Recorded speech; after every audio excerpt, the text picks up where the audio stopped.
So, jade plants, Crassula ovata and Portulacaria afra.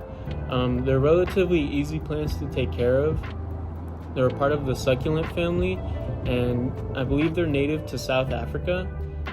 You can find them at pretty much any nursery or home improvement store. They're pretty widely available, and so in this video we'll just be discussing how to take care of them. So starting off with watering, like I previously mentioned, these plants are succulent, so they aren't going to require as much water as a normal house plant.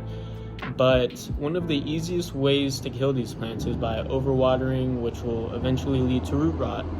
Knowing when to water your jade will be essential in keeping it alive. One of the biggest indications that your jade needs water is if the leaves appear to be flimsy, flat, kind of wrinkled, or feel any of these ways.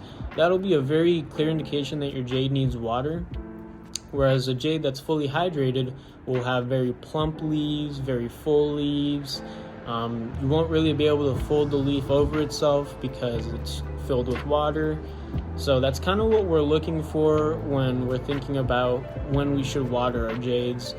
So how you water is pretty highly dependent on your climate as well as the season. So for me, I live in a super dry climate and we get freezing winters as well as super hot summers. So during this time of the year or during winter, I'm going to be needing to water way less than I would in the summer. And reason being is because the soil isn't going to dry as fast. And when your soil doesn't dry fast enough, then it'll ultimately lead to root rot in your plant. Placement. So these plants really love sunlight. They require at least a few hours of sunlight per day in order to grow their best. I leave mine outside typically, but as of right now in the winter months, it is a little too cold. I believe they can withstand around 45 to 85 degrees in temperature. But if you're going to be leaving it inside, just make sure you put it by a window so that it gets adequate amounts of light, or at least close by. And we'll just move on to potting now. So something I'd like to mention before I talk about some of the reasons for repotting is these plants require a very fast draining soil, so just make sure you're thinking about that when you're purchasing soil for these plants. A succulent soil or cactus soil should do just fine. Just make sure it drains fast enough, because if your soil is left wet for too long, your plant will most definitely develop root rot, and that's going to kill your plant. So just make sure to keep that in mind. So one reason we would need to repot is if the plant becomes root bound, and essentially what this is when the roots take up most, if not all, of the soil in the pot.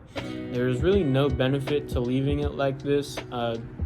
It's pretty much used up all of the nutrients in the soil at that point, and there's also even a possibility of the roots choking your plant to death. So repotting it when it becomes root bound is better than just leaving it. Taking care of root rot will be a key factor in keeping your plants alive, and it's also another reason for repotting. This is typically caused by overwatering, or you don't have soil that drains fast enough, or a combination of both. But in any case, it needs to be taken care of as fast as possible to preserve your plant as much as possible.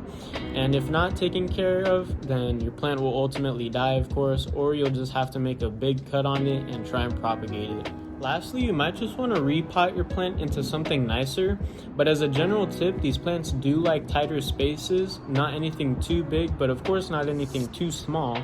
I typically just pot my plants according to their size, so that's kind of just something else to keep in mind when you're potting your plants. So why would we prune? I personally prune my plants because I like to shape them into something, and there's also a few benefits that come with pruning. Some of these benefits include a thicker trunk, it encourages newer and more compact growth, and you can also make tons of cuttings with these plants.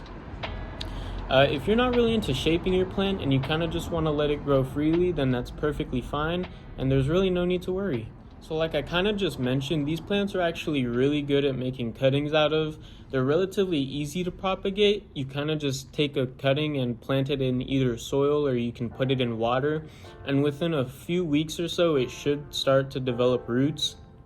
And even with the bigger leaf jades, the crassulas, you can actually just lay a leaf on top of some soil and it has a chance to grow some roots and some new shoots. So there's many opportunities with these plants. You can make tons of new plants out of just one plant. So that's kind of some of the benefits of pruning, and yeah. So that's going to conclude our video. These are some wonderful plants to take care of, and they're relatively easy to take care of. And I hope you guys enjoyed this video. Thank you for stopping by. If you have any suggestions of what I could do better or just anything in general, make sure to leave it in the comments. And yeah, thank you guys for all the recent support, and I'll see you guys later.